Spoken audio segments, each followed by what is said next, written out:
sur Catch Attrape, la chaîne où on parle catch. Aujourd'hui, je vous fais une review de Monday Night Raw, le Raw du 23 mars 2020. Mais tout d'abord, j'aimerais dire que annoncer que WrestleMania se passera, bon, c'est pas une annonce, mais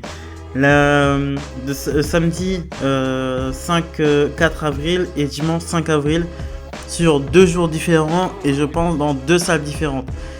On a eu droit à une route vers WrestleMania très sinueuse, on va dire.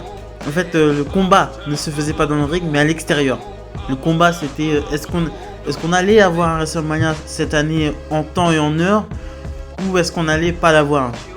La storyline, la grande storyline de cette route vers WrestleMania, c'est est-ce que WrestleMania réussira à aller par-dessus ce qui nous arrive en ce moment pour pouvoir se faire correctement. On aura la réponse la semaine prochaine. 2 salles différentes, je pense, pour limiter le monde, parce que je crois qu'il y a une délimitation, il y a des endroits où les rassemblements ne sont pas autorisés. Il y a un nombre de personnes requises. Donc c'est solide pour ça que le vieux a voulu faire ça dans 2 salles différentes. WrestleMania sans public, ce sera extrêmement compliqué parce que WrestleMania c'est le public avant tout. WrestleMania c'est un festival, c'est un show, il y en a qui viennent à WrestleMania, comme j'ai dit dans ma dernière vidéo, il y en a qui viennent à WrestleMania, ils regardent même pas les matchs, ils profitent juste de ce moment en famille, un moment qu'ils partagent en famille. Et là WrestleMania dans un huis clos enfermé, waouh, c'est compliqué, c'est très compliqué. La salle, c'est. Non, mais franchement, ça aurait pas pu arriver pour un autre show, pour un Backlash, pour un No Mercy, pour limite un SummerSlam, tu vois. Mais WrestleMania, quoi. Franchement, ça nous nique le plus beau show de l'année, en fait. Et je suis désolé, mais je vois pas de porte de sortie. On ne peut aller que vers une catastrophe. On ne peut, même si le Raw que je vais vous commenter là était bon. Il faut dire la vérité, il était extrêmement bien filmé par contre. Ils l'ont filmé à la façon comme ils avaient filmé le Royal Rumble 2008. Je sais pas si vous savez, directement vers la caméra qui va vers l'entrée, pas vers le spectateur, la caméra qui va directement vers le stage. Excellente idée et c'était très bien filmé et les couleurs étaient belles, il y avait une couleur un peu sombre comme ça et c'était extrêmement bien filmé. Donc voilà, c'était ma petite parenthèse WrestleMania. Donc maintenant, on va enchaîner directement avec Monday Night Raw. Petite promo il y a une promo un peu vidéo où Paul Heyman et Drew McIntyre racontent un peu leur vie. C'était pas intéressant. C'était vraiment pas intéressant. Petite promo de Paul Heyman accompagné de Brock Lesnar. Paul Heyman dit que McIntyre finira Lesnar vite, mais que ce sera douloureux quand même et que McIntyre va devenir un main eventer grâce à sa défaite contre Brock Lesnar et parce que Brock Lesnar dominera et domine quoi. Donc c'est franchement Paul Heyman je l'adore, mais faire à chaque fois les mêmes promos pour les mêmes personnes, sauf que ils changent les noms en fait. Nanana, c'est un spoiler. Nanana, Brock Lesnar dominera. Nanana, il est plus fort que tout le monde. Nanana, Beast Conquer. Nanana. À la fin, c'est lourd. Il y a des choses dans ce Raw que vraiment on aurait pu éviter. On aurait pu large éviter. Quoi. Surtout en ce moment, en plus avec en ce moment ce qui se passe, faut nous proposer des storylines fortes, quoi, parce que sinon on restera pas devant notre écran. Je vous le dis direct.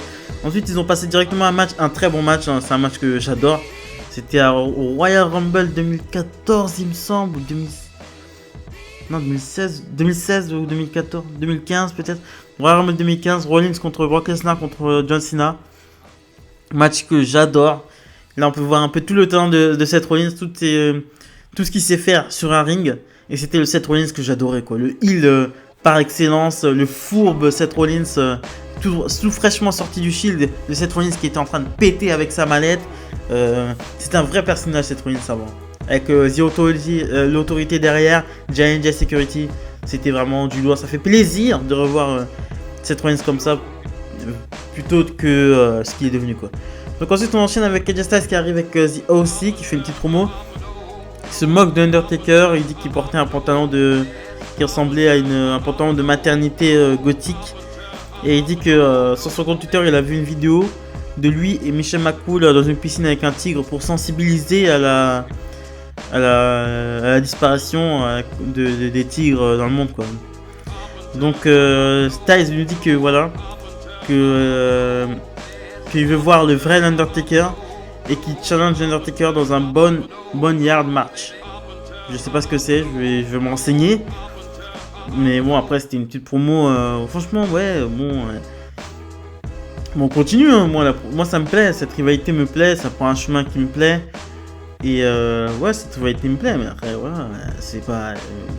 j'ai du mal, je vais être honnête, j'ai du mal à m'investir dans un show où il n'y a pas de public en fait. J'ai énormément de mal à m'investir dans un show où il n'y a pas de public et dans un show où les rivalités sont faiblardes. Une Retour à WrestleMania où les rivalités sont finalement secondaires et faiblardes. J'ai énormément de mal à m'investir dans une rivalité qui est faiblarde. Et plus on descend dans la carte, plus ça va être du mauvais. Ça c'est clair. Donc Andrade, le show était... Bon, j'ai dit tout à l'heure que le show était bon, mais le show était bon par rapport à la façon dont comme il était filmé.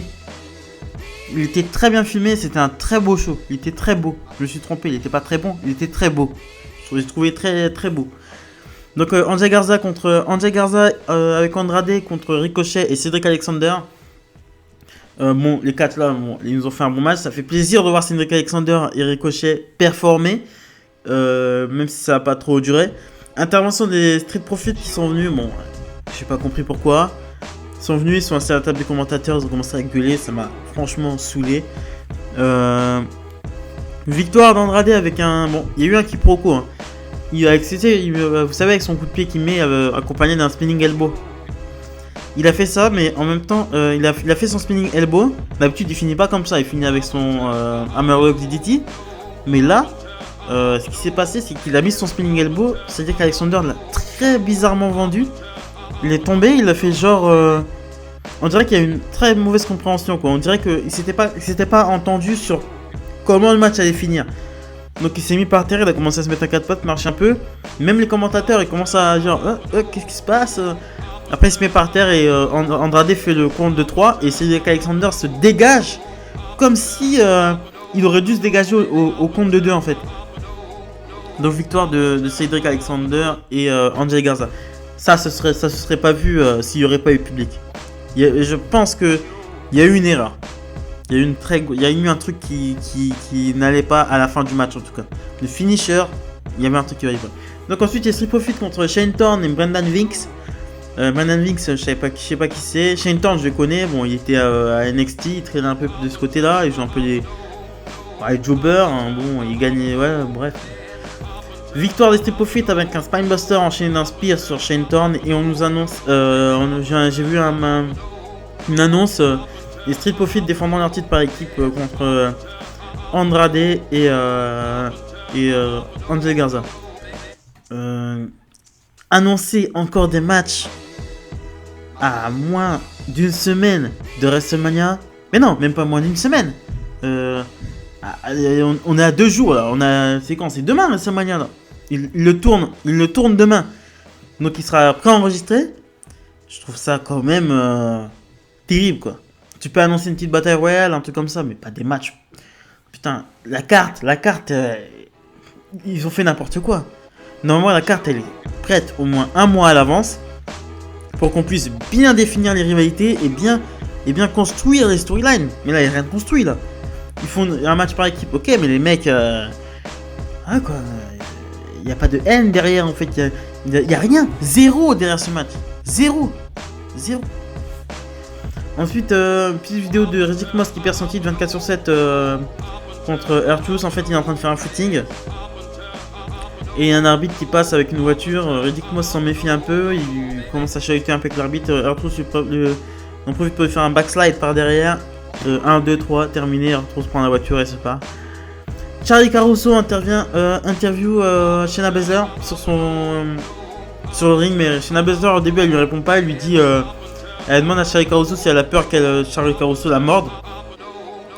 Ensuite, non, si elle a peur qu'elle morde Charlie Caruso. Ensuite, elle demande si Becky Lynch doit s'attendre à la même chose à WrestleMania. Baszler lui dit qu'elle doit s'attendre à de la destruction et qu'elle sait que Becky Lynch va perdre. Elle va prendre à Becky Lynch à WrestleMania la chose la plus importante pour elle, son titre, et elle va la détruire aussi. Et ensuite, elle commence à, bon, elle parle de Becky Lynch et tout. Et ensuite, elle prend. En fait, ils étaient dans le noir. Et la scène, là aussi, c'était bizarrement, il y avait un problème de chaise. Je sais pas, soit elles étaient trop en contrebas, elles étaient trop basses les chaises. J'ai l'impression, je sais pas pourquoi, mais demandez. Je sais pas. Dites-le en commentaire si vous avez remarqué quelque chose, mais j'ai remarqué que ouais, le siège, il y avait un truc bizarre avec les sièges. Donc ils étaient dans le noir. Donc Becky Lynch a donné un coup de chaise à Shayna Baszler. Shayna Baszler qui a vendu. Becky Lynch qui lui met un coup de chaise. Il y a peut-être il y a quelques secondes de retard sur le selling de Shayna Baszler. Il y a quelques secondes de retard. Elle lui met le coup de chaise. Je sais pas s'ils se sont mis d'accord sur le selling, mais elle sait pas tout. En fait, elle lui a mis le coup de chaise. Becky Lynch et Shayna Baszler n'est pas tombée tout de suite en fait. Elle a attendu un peu en fait. Le selling n'était pas ouf, ouais. Mais bon, après c'était dans le noir. Bon, on veut bien lui laisser ça. Ensuite, elle a scène plusieurs coups de chaise à Shayna Baszler pour conclure le segment. Shayna Baszler, je trouve qu'elle a un truc de très charismatique. Elle fait vraiment sauvage en fait. Sauvage quoi. Prête à tout. Prête même à mordre pour gagner. Elle fait vraiment très sauvage et j'aime beaucoup Shayna Baszler. Je trouve qu'elle a beaucoup de charisme. Malgré. C'est pas forcément. Brock Lesnar, bon, lui, il en impose. Il en impose, mais il a pas de charisme. Pour moi, Brock Lesnar, il en impose. Mais il a pas de... Avoir du charisme et en imposer, c'est différent. Mais Shayna Baszler, je trouve qu'elle a du charisme et qu'elle sait parler avec un micro. Aleister Black contre Leon Ruff. Victoire d'Aleister Black avec un Black Mass. Hein. C'était un bon. Leon Ruff, un jobber. Hein, un jobber.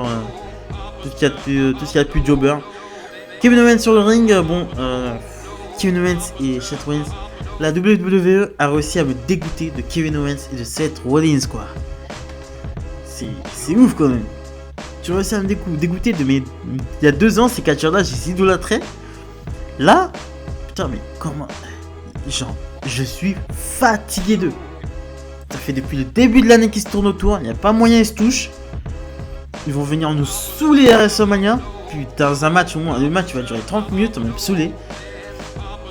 Kevin Owens est sur le ring, il dit qu'il veut voir Rollins. Rollins arrive, dit à Kevin Owens que la structure du bâtiment, la structure du bâtiment, donc le Performance Center, l'aidera pas à gagner parce que le Performance Center a été créé après son arrivée à la WWE et que c'est grâce à des gens comme lui que le Performance Center a pu se faire, et c'est grâce à ses efforts et ses sacrifices qu'il y a NXT, qu'il y a Tommaso Ciampa, qu'il y a Johnny Gargano, qu'il y a Undisputed Era. Et après, il commence à dire que voilà, à WrestleMania, lui, il gagne tout le temps. Il a fait son cashing de Money in the Bank. Il a été champion intercontinental. Il a été champion universel. Et il a été, oui, champion de la WWE. Et que Kevin Owens n'a rien gagné à WrestleMania. Et que lui, quand il est sous pression, il devient tout simplement un dieu.